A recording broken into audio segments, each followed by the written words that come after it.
नमस्कार स्टूडेंट।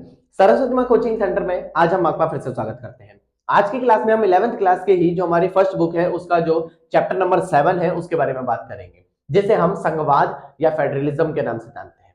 संघवाद क्या होता है, पहले चैप्टर के कुछ मोस्ट इंपोर्टेंट क्वेश्चन करवाने जाऊंगा, लेकिन उससे पहले आप संघवाद के बारे में समझ लो, ठीक है। आप अगर हमारे चैनल में पहली बार आए हो तो आप देख सकते हो कि हमारा रिजल्ट बहुत ज्यादा आता है, ठीक है, और हमारे ऑफलाइन सेंटर्स भी हैं, तो इसलिए अब हम ऑनलाइन भी आपके लिए क्या कर रहे हैं, ये सुविधाएं उपलब्ध करा रहे हैं, ठीक है। चलिए ज्यादा देर ना करते हुए क्या करते हैं, शुरुआत करते हैं। संघवाद क्या होता है? संघवाद संघवाद एक ऐसी प्रक्रिया है जिसके अंतर्गत दो राज्य की सरकार या केंद्र और राज्य की सरकार मिलकर काम करती है ताकि देश में एक तालमेल बना रहे और देश का बिल्कुल भी बंटवारा ना हो। तो ऐसी स्थिति में संघवाद यानी फेडरलिज्म को बहुत ज्यादा महत्व दिया जाता है। उसी के चैप्टर के हम कुछ मोस्ट इंपोर्टेंट क्वेश्चन क्या करने जा रहे हैं, पढ़ने जा रहे हैं। तो देरी ना करते हुए क्या करते हैं, क्वेश्चंस की तरफ चलते हैं। क्वेश्चन नंबर 1, संघवाद से क्या अर्थ निकलता है, अभी बता दिया। जब देश में दो राज्य या फिर केंद्र और राज्य के बीच में जो विवाद होता है उनको सुलझाने के लिए संघवाद का प्रावधान किया जाता है, जिसमें शक्तियों का विभाजन किया जाता है। तो संघवाद एक ऐसी प्रक्रिया होती है जिसमें राज्य और केंद्र सरकार या राज्य और राज्य सरकार या केंद्र और कई सारे राज्यों की सरकार मिलकर देश को चलाने का काम करती है, जिसे संघवाद कहा जाता है। संघवाद के जो कुछ मुख्य बिंदु है उसके बारे में पढ़ते हैं। सबसे पहले शक्ति का विभाजन। शक्ति का विभाजन सबसे बड़ा पैथरा है, क्योंकि इसके अंतर्गत ये देखा गया है कि केंद्र सरकार को सबसे बड़ा रखा गया है और राज्य सरकार को छोटा, लेकिन दोनों सरकार को अपने अपने स्तर पर छूट दी गई है कि आप क्या करो, आप अपने स्तर पर फैसले लो और छोटे स्तर पर क्या करेंगे, सरकार जो होगी छोटे स्तर पर फैसले लेगी। स्वतंत्र सरकारें, सीधी सी बात है, दोनों सरकार अपनी अपनी जगह पर स्वतंत्र है, दोनों अपनी जगह पर स्वतंत्र रूप से फैसले ले सकती है और अपने स्वतंत्र रूप से कार्य कर सकती है। नंबर 3, समन्वय। केंद्र सरकार और राज्य सरकार के बीच में तालमेल बनाने के लिए इसका प्रावधान किया जाता है ताकि चीजों को और ज्यादा मात्रा में क्या किया जा सके, बेहतर किया जा सके। नंबर 4, संविधान। यानी संविधान के अंतर्गत ही हमने शक्तियों का विभाजन किया है, केंद्र सरकार को अलग कार्य दिए हैं और ज्यादा शक्तियां दी हैं और राज्य सरकार को कम शक्तियां दी है और अलग कार्य दिए हैं। तो इसीलिए संविधान के अनुसार ही दोनों के बीच में शक्ति का क्या किया गया है, विभाजन किया गया है, ठीक है। अब इसके कुछ लाभ है उसके बारे में बात करते हैं। विकेंद्रीकरण, अर्थात सीधी सी बात है, शक्तियों का विभाजन हो जाता है जिससे देश का विभाजन रुक जाता है। नंबर 2, स्थानीय स्वायत्ता। हर एक सरकार को अपने अपने स्तर पर फैसले लेने का पूरा क्या मिलता है, अधिकार मिलता है। नंबर 3, राष्ट्रीय एकता। जब सभी के बीच में शक्तियों का विभाजन कर दिया जाता है तो देश में राष्ट्रीय एकता बनी रहती है और सभी के बीच में एक एकता को ज्यादातर क्या दिया जाता है, महत्व दिया जाता है। लचीलापन, इसके अंतर्गत साफ तौर पर देखा गया है कि दोनों सरकारें एक दूसरे के साथ मिलजुल कर कार्य करती है और दोनों सरकारें एक दूसरे के लिए उठ खड़ी होती है और हमेशा एक साथ देश को एकजुट रखने का क्या करती है, प्रयास करती है। तो ये कुछ लाभ थे। अब लाभ है तो भाई नुकसान भी होंगे, हानि भी होगी, तो उसके बारे में पढ़ लेते हैं। जटिलता, कई बार ऐसा होता है कि फैसले लेने में देरी हो सकती है, तो इस वजह से देश का क्या हो सकता है, नुकसान। नंबर 2, मतभेद। कई बार ऐसा देखा गया कि केंद्र को ज्यादा शक्ति दी गई है और राज्य को कम शक्ति दी गई है, इसलिए दोनों के बीच में क्या चलते रहते हैं, विवाद चलते रहते हैं। संसाधनों की कमी, केंद्र को ज्यादा शक्तियां दी गई है, केंद्र को ज्यादा संसाधन दिए गए और राज्य को कम दिए गए, तो इस वजह से भी इनके बीच में क्या बनी रहती है, दिक्कत बनी रहती है। तो यही चीज इनके लिए क्या की गई, समझाई गई। तो निष्कर्ष क्या बताओगे, यही बताओगे कि इसके अंतर्गत साफ तौर पे बताया गया कि केंद्र और राज्य को एक साथ जोड़ने का प्रयास किया जाता है और देश में इसी के साथ देश को एक मजबूत अखंड बनाया जाता है ताकि सभी को आगे बढ़ने का क्या मिले, मौका मिले। दूसरा क्वेश्चन भी इसी से जुड़ा हुआ है। भारतीय संविधान में शक्तियों का विभाजन किस आधार पर किया गया है, यानी भारतीय संविधान में शक्तियों का विभाजन अगर देश में देखा जाए तो शक्तियों का विभाजन करने के लिए विभिन्न प्रकार के तरीकों का इस्तेमाल किया गया है, उसके बारे में पढ़ते हैं, ठीक है। नंबर 1, संघ सूची। संघ सूची वह सूची होती है जिसमें देश के लिए सारे के सारे कार्य डिसाइड किए गए हैं। इसमें 100 विषय है वर्तमान में और इसमें आपका रक्षा हो गया, संचार हो गया, ठीक है, इसके साथ साथ विदेश नीति हो गई, अंतरराष्ट्रीय संबंध हो गए। इन सब में क्या होता है, इन सब में सबसे ज्यादा मेन रोल किसका होता है, केंद्र सरकार का। दूसरा है राज्य सूची। राज्य सूची के अंतर्गत जो भी फैसले लिए जाते हैं वो राज्य सरकार के लिए लिए जाते हैं और साफ तौर पर इसमें यह बताया गया है कि राज्य सूची जो होगी वो केवल और केवल राज्य के लिए काम करेगी। तो इसके अंतर्गत स्वास्थ्य हो गई, शिक्षा हो गई और राज्य के अंतर्गत होने वाले जो भी कार्य हैं विकास संबंधित, उस पर इनको फैसले लेने का क्या दिया गया है, अधिकार दिया गया है। तीसरा है संवर्ती सूची। संवर्ती सूची वह सूची होती है जिसे कॉन्करेंट लिस्ट के नाम से जानते हैं। इसमें क्या होता है, इसमें दोनों को एक बराबर फैसले लेने होते हैं। उदाहरण के लिए मान के चलो, अगर कोई व्यक्ति है और उसे के साथ राज्य और केंद्र के बीच में बहुत ज्यादा विवाद हो रहा है, तो इसीलिए दोनों सरकार को मिलकर उसमें फैसले लेने पड़ेंगे। कुछ ऐसे मुद्दे हैं जैसे विवाह हो गया, गोद लेना हो गया, या फिर शिक्षा का मुद्दा हो गया, इन सब पर दोनों सरकारों का बहुत ज्यादा क्या होता है, महत्व होता है। इसके साथ साथ कुछ और भी ऐसे कह सकते हैं उनको शक्तियां दी गई है जिसके बारे में हम बात करते हैं। तो पहला है, केंद्र सरकार के पास ये अधिकार है कि वह राज्य सरकार के कुछ कुछ मामलों में क्या कर सकते हैं, इंटरफेयर यानी हस्तक्षेप कर सकती है। नंबर 2, राज्य सरकारों को केंद्र सरकारों के कार्य करने की आवश्यकता, मतलब कई बार ऐसा होता है कि राज्य सरकारों को केंद्र सरकार की बात माननी पड़ती है और उनको ये फैसले अपने राज्य के अंतर्गत लागू करने पड़ते हैं। नंबर 3, केंद्र और राज्य सरकार के बीच में जितने भी विवाद और सबको सुलझाने के लिए इसमें क्या किए गए, फैसले लिए गए। ठीक है, ये भी क्वेश्चन खत्म। अब चलते हैं अगले क्वेश्चन की तरफ। भारतीय संविधान में केंद्र सरकार की शक्तियों का वर्णन कीजिए, यानी उनके क्या कार्य है उसके बारे में पढ़ना है। तो भारतीय संविधान के अंतर्गत केंद्र सरकार वह सरकार है जो देश की बड़ी सरकार होती है, जो पूरे देश को रिप्रेजेंट कर रही है और हर एक विश्व में अगर देखा जाए तो उनका बहुत बड़ा योगदान है, हर एक देश से उनका संबंध है। तो इसीलिए इसका साफ तौर पर ये क्या कार्य है, क्या महत्व, उसके बारे में पढ़ते हैं। संघ सूची में शामिल जो विषय है उस पर कानून बनाने का अधिकार, केंद्र सरकार के पास अधिकार है कि वो संघ सूची में जो भी विषय है उस पर अपना क्या कर सकती है, अपना फैसला ले सकती है, यानी अपने कानून में संशोधन कर सकती है और अपने नए कानून बना सकती है। नंबर 2, विदेश नीति और रक्षा संबंधित मामलों में फैसले लेना। सीधी सी बात है, विदेश नीति में अपने फैसले लेगी और रक्षा में भी अपने फैसले लेगी, ये केंद्र सरकार का कार्य है। नंबर 3, मुद्रा और संचार नीति में फैसले लेना। सीधी सी बात है ना, अब देखो मुद्रा से संबंधित जो भी फैसला होगा पूरे देश में तो होगा, संचार से संबंधित जो भी फैसला होगा पूरे देश में होगा, तो उस पर भी इनका क्या होता है, अधिकार होता है। नंबर 4, राज्य सरकारों के लिए निर्देश जारी करना, यानी सीधी सी बात है राज्य सरकारों के लिए क्या किया जाता है, निर्देश जारी किया जाता है, उसमें भी इनका बहुत ज्यादा क्या होता है, महत्व होता है। नंबर 5, राज्य सरकारों के विवादों को निपटारा करना, यानी इनके पास अधिकार होता है कि राज्य सरकार किस चीज से वो विवादित है, उनको किस चीज की दिक्कत हो रही है, तो उसका भी ये लोग क्या करते हैं, निपटारा कर सकते हैं। नंबर 6, संविधान में संशोधन करने की शक्ति, संविधान में संशोधन करने का इनके पास अधिकार है, लेकिन वो उनके मूल रूप को बिल्कुल भी पूर्ण रूप से बदल नहीं सकते। नंबर 7, राष्ट्रीय आपातकाल घोषणा करने की शक्ति, यानी अगर देश में अगर ऐसी स्थिति आ जाती है कि देश में सारे के सारे दंगे फसाद हो रहे हैं, लोग आपस में लड़ रहे हैं, तो उस टाइम पर ये लोग राष्ट्रीय आपातकाल यानी जैसे आपातकाल अनुच्छेद 352 के नाम से क्या किया जाता है, जाना जाता है, वो जारी कर सकते हैं। नंबर 8, केंद्र शासित प्रदेशों में प्रशासन करने की शक्ति, यानी सीधी सी बात है यहाँ पर साफ तौर पे इन्हें बताया गया है कि केंद्र शासित जितने भी प्रदेश होते हैं उन पर इनका क्या होता है, पूर्ण रूप से अधिकार होता है। सुप्रीम कोर्ट के न्यायाधीश और आपके जो हाई कोर्ट है उनके न्यायाधीश को पूर्ण रूप से इनके पास ये अधिकार होता है कि वो उनके न्यायाधीशों को चुनने में अपनी क्या कर सकते हैं, इन्वॉल्वमेंट निभा सकते हैं।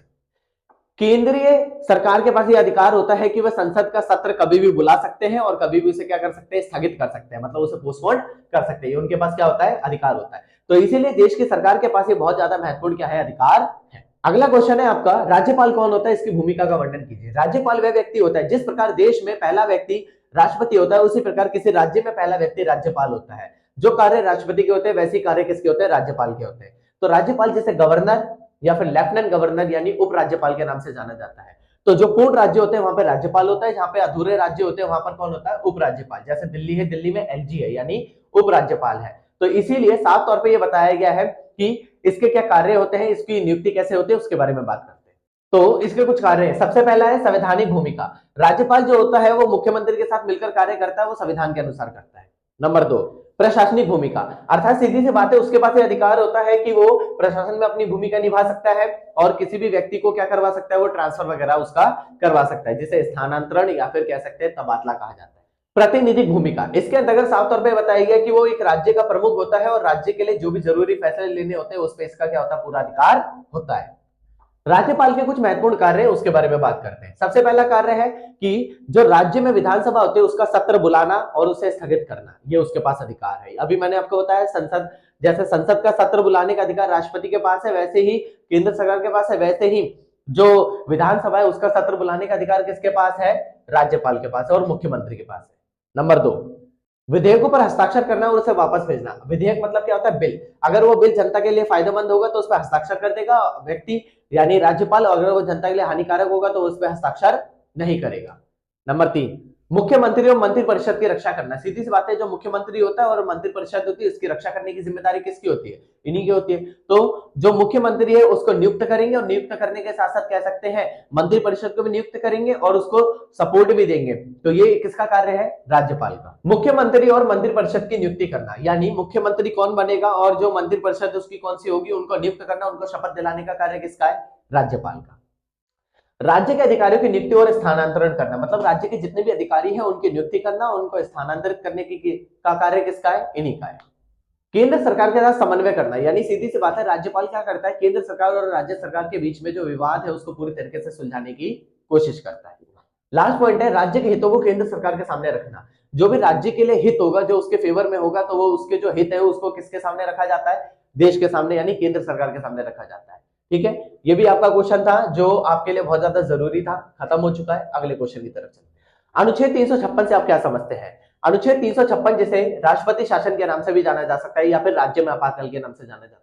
तो अनुच्छेद 356 राज्य में आपातकाल का अर्थ यह होता है कि अगर राज्य के अंतर्गत कोई ऐसी स्थिति आ जाती है जिसमें राज्य में खून खराबे हो रहे हैं और जो हिंसा हो रही है वो बहुत बड़े स्तर पर हो रही है, तो ऐसी स्थिति में कह सकते हैं कि इनके बीच में विवाद को सुलझाने के लिए अनुच्छेद 356 को लागू किया जाता है और उसके बाद राज्य सरकार को बर्खास्त करके सारा का सारा जो कह सकते हैं शासन है वो राष्ट्रपति के पास आ जाता है और वो अपनी नीतियों के अनुसार, राज्यपाल के अनुसार क्या करते हैं, फैसले लेते हैं। तो इसके बारे में हमें क्या करना है, पढ़ना है, ध्यान से सुनना। अनुच्छेद 356 को लगाने के कुछ कारण हो सकते हैं, तो इसकी मैंने डेफिनेशन तो आपको पहले ही दे दिया, आप कारण पढ़ते हैं। तो पहला, राज्य सरकार की विफलता। जब राज्य सरकार अपने कार्य को करने में विफल हो जाती है तो अगर साफ तौर पे ये देखा जाए तो वो राष्ट्रपति शासन लगा सकते हैं। नंबर 2, संवैधानिक मशीनरी की विफलता, मतलब कि सीधी सी बात है, अगर संविधान है, संविधान के अनुसार जो भी फैसला लिया जा रहा है तो उस पर भी क्या हो सकती है, विफलता हो सकती है। ठीक है, तो संविधान के अनुसार फैसले नहीं लिए जाएंगे तो भी क्या किया जा सकता है, राष्ट्रपति शासन लगाया जा सकता है। नंबर 3, आंतरिक अशांति या हिंसा, यानी देश के अंदर अगर अशांति फैलती है या हिंसा फैल जाती है तो भी आप क्या कर सकते हो, आर्टिकल 356 को लागू कर सकते हो।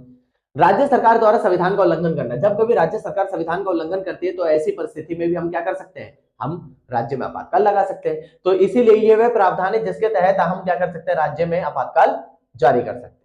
प्रश्न नंबर 6, जम्मू कश्मीर में आर्टिकल 370 से आप क्या समझते हैं? ठीक है, इसके बारे में पहले मैं आपको डीपली समझा देता हूं। तो आर्टिकल 370 जम्मू कश्मीर को एक ऐसा दिया गया प्रावधान है जिसकी शुरुआत 1948 में की गई थी।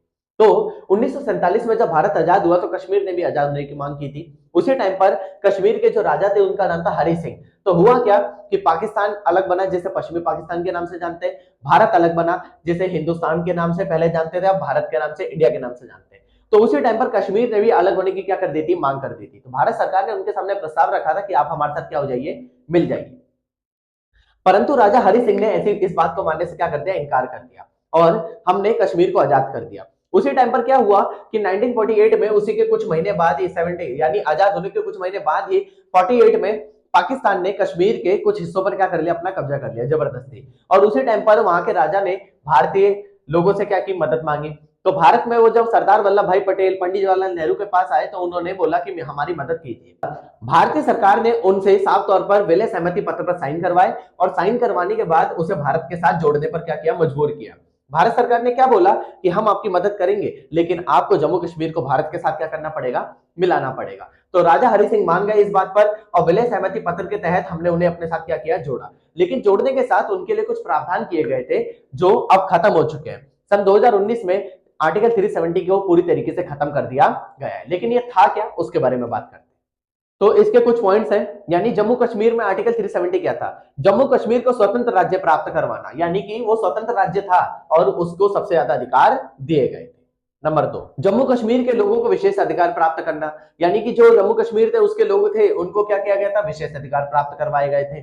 नंबर 3, भारतीय संविधान के कुछ ऐसे अनुच्छेद थे जो जम्मू कश्मीर में लागू ही नहीं होते थे, मतलब कि उनके संविधान की अलग नीति थी, तो ये उनके लिए प्रावधान किया गया था। नंबर 4, जम्मू कश्मीर के लिए अलग कानून की मांग कर दी गई थी कि वो ये चाहते थे कि हमारा अलग कानून हो और हमारे अनुसार हो, और हमने उनको अलग कानून बनाने की क्या दी थी, मंजूरी भी दे दी थी।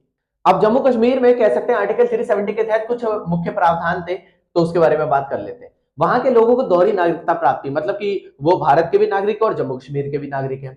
नंबर 2, जम्मू कश्मीर के कुछ ऐसे प्रावधान थे जो हमारे देश में लागू नहीं होते थे और हमारे देश के जो संविधान के अंतर्गत जो भी प्रावधान बनाए गए थे वो कश्मीर में लागू नहीं होते थे। जम्मू और कश्मीर में अलग संविधान की मांग की गई थी, ठीक है, और उसकी उस मांग को हमने क्या किया था, पूरा किया था। तो ये कुछ पॉइंट्स है और कुछ एक्स्ट्रा है वो भी मैं आपको बता देता हूँ। ना कोई व्यक्ति वहां पे जाके बच सकता था, वहां पे आप व्यापार बड़ी मुश्किल से कर सकते थे, ठीक है। उनका प्रधानमंत्री अलग होता था, 1965 के बाद उसका नाम बदल के मुख्यमंत्री कर दिया गया, यहां तक कि वो अलग झंडे की मांग करते थे। तो इसीलिए उनके इस प्रावधान को पूरी तरीके से 2019 को क्या कर दिया गया, खत्म कर दिया गया और जम्मू कश्मीर को राज्य से हटाकर केंद्र शासित प्रदेश बनाया गया। ठीक है, क्वेश्चन खत्म। अब चलते हैं आखिरी क्वेश्चन की तरफ। नए राज्यों की मांग को लेकर क्या प्रावधान किए गए थे? ठीक है, अब इसका ना कुछ इतिहास है, मैं आपको बता देता हूं। तो उसी टाइम पर अगर देखा जाए तो जब हमारा देश आजाद हुआ तो उसके बाद एक व्यक्ति थे, उनका नाम था पोट्टेश्वरी रामुलु।